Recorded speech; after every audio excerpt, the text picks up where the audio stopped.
Welcome to GE Spotlight. My special guest today is the brand new CEO of Apex. His name is Joe Leader. He is the leader of Apex. I'm sure I'm not the first person to make a crack like that. Joe, welcome to GE Spotlight. Thank you for having me, Steve. I won't do it again. Joe, this is a first for Apex. The organisation's been going now for some 30-odd years, a little bit more. We've never had a CEO before. Why now? I think now it's an important time because for many years, for nearly 4 decades, Apex has connected together the industry. But at this point in time, there's a real need for thought leadership and to change our approach as we have new technologies come to market and are able to serve setting standards for the industry and really to accelerate the vision for our airlines so they can get more revenue and better passenger experience at the same time. What attracted you to this post?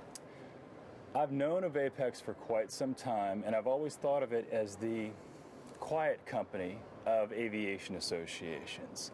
Very reserved, very modest, a set group.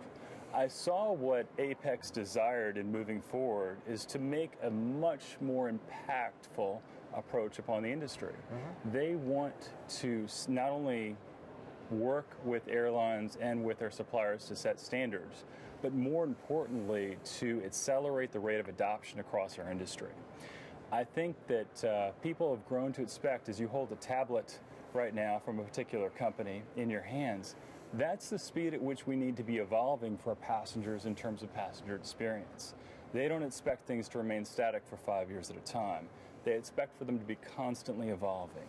And so that's why with my hybrid of technology background and aviation background that I was selected from over 600 candidates. You preempted me there because my next question was going to be, what are your qualifications? What is your background for this particular job? Certainly.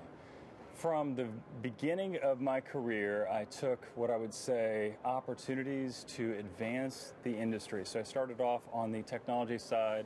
I don't know if you know about BIOS technology, but AMI was in nearly half the computers in the world, created a RAID controller division that went from $0 to $150 million in revenue on an annual basis. As I went from there to other high-tech companies, I saw an opportunity that extended over into aviation. Microsoft and other companies poured in hundreds of millions of dollars in a new sector in aviation at the beginning of the 2000s, and as that emerged, I went over to the Air Taxi Air Charter Association, founding it with a number of leading companies across the US and Europe. Brought that forward as a technological standard that we could integrate into on-demand air carriers, and then my PhD research focused on accelerating aviation technology adoption. So that brings me here to Apex, and really it's a dream in taking all of my passions in life as a passenger, as a technologist, and aviation, and bridging them all together in this role. Now, you just attended your first Apex conference in Portland back at the end of September. What impressions did you come away with at the end, Joe?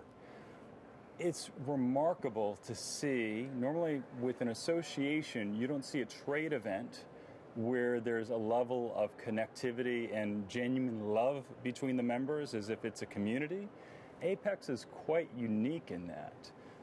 But as I've given my vision to each of our member companies and our airlines and expressing what we could do to better the industry, improve passenger experience, and improve profitability at the same time, there was resounding and glowing embracement of that approach. Mm-hmm. And the technologies and innovations that were shown at Apex Expo back in September were remarkable. I mean, one of the best shows we've ever had, and even more impressive to see what they're setting up for Singapore for next year. I was going to say, I'm sure your thoughts are now not so much with Portland, but more with Singapore looking forward. What innovations, what improvements would you like to see at next year's conference? Well, I know that at next year's conference, not only are we going to take every 5 years we take the show internationally, uh-huh. So we're going to have our international focus whenever we take it outside of North America is quite resounding.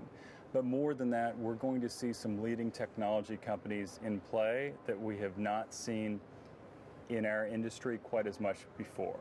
You've seen announcements, we saw announcements at Expo from Netflix. We've seen an announcement in September from our friends at Apple announcing Apple TV as an iOS that can work on any device now with application support. You've seen Google, as they announced back in September as well, with their Android KitKat deployment and beyond for IFE technology. You're going to see our worlds begin to merge, and more as we move forward with new technology players coming to the table and coming to Expo and making it a centerpiece for advancing technology on board aircraft. The next Expo is less than 12 months away, but it's still a way off, but we've got a pretty crowded schedule between now and then.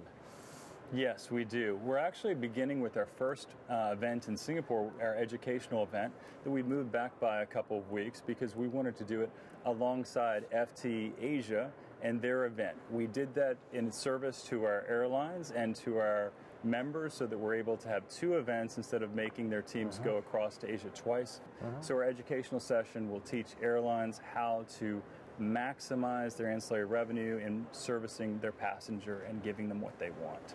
We use that we believe that will be for us in Singapore a great launch vehicle as we move forward. We're starting in Asia with an invitation-only airline leadership board for Apex so that we focus our efforts as we march into 2016 and Apex Expo directly on what will best serve the airlines moving forward.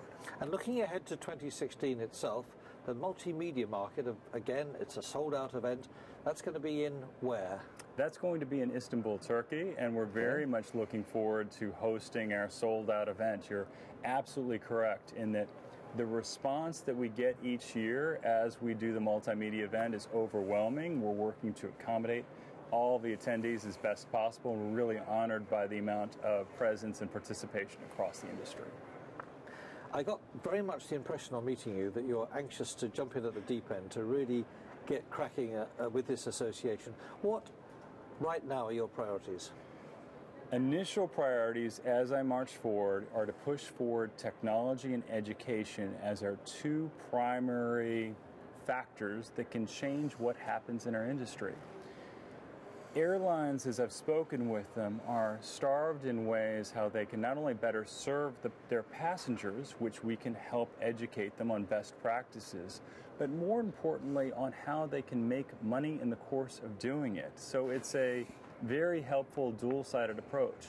On the technology side, if you look across studios, as you look across content service providers, and you look across the entire environmental ecostructure in our industry, there's an opportunity to have standards that will lower costs, increase quality, and quicken development standards.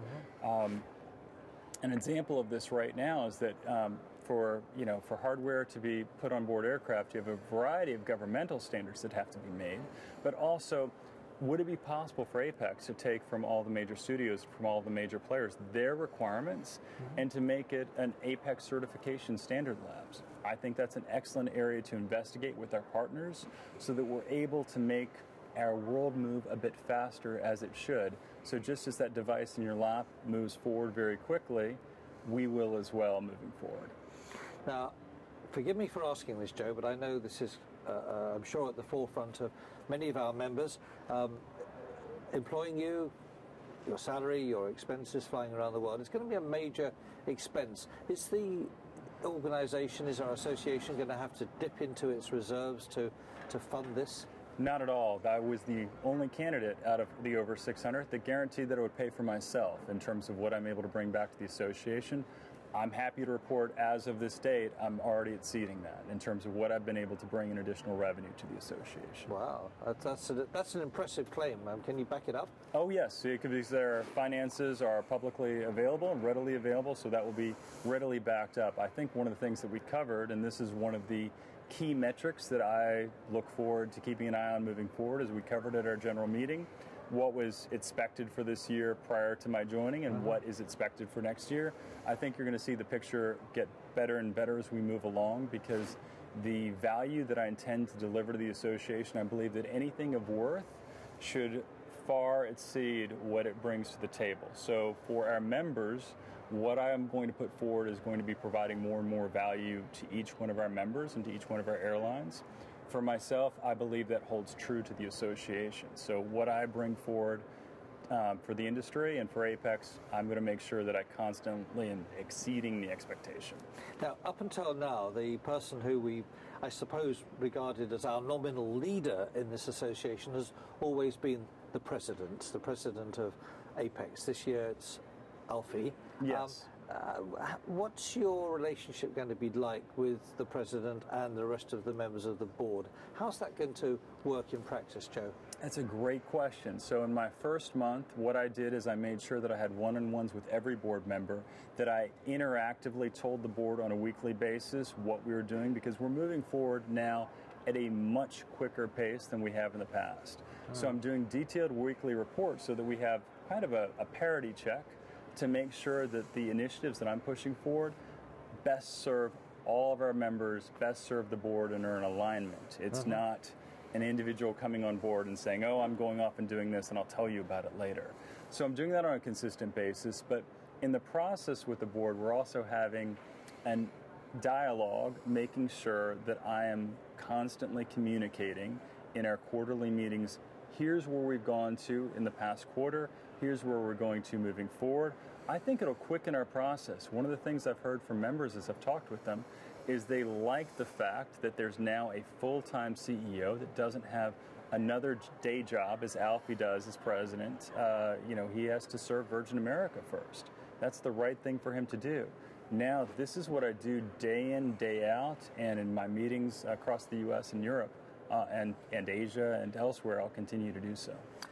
It's been a great pleasure talking to you, Joe, and I'm sure I speak for all our members when I say sincerely, I wish you the very best of luck in this new position. We're all rooting for you. Thank you, hoping Steve. it's going to work out well. I did want to finish off by asking you that I'm sure you've taken many, many long-haul flights before on business or with your family.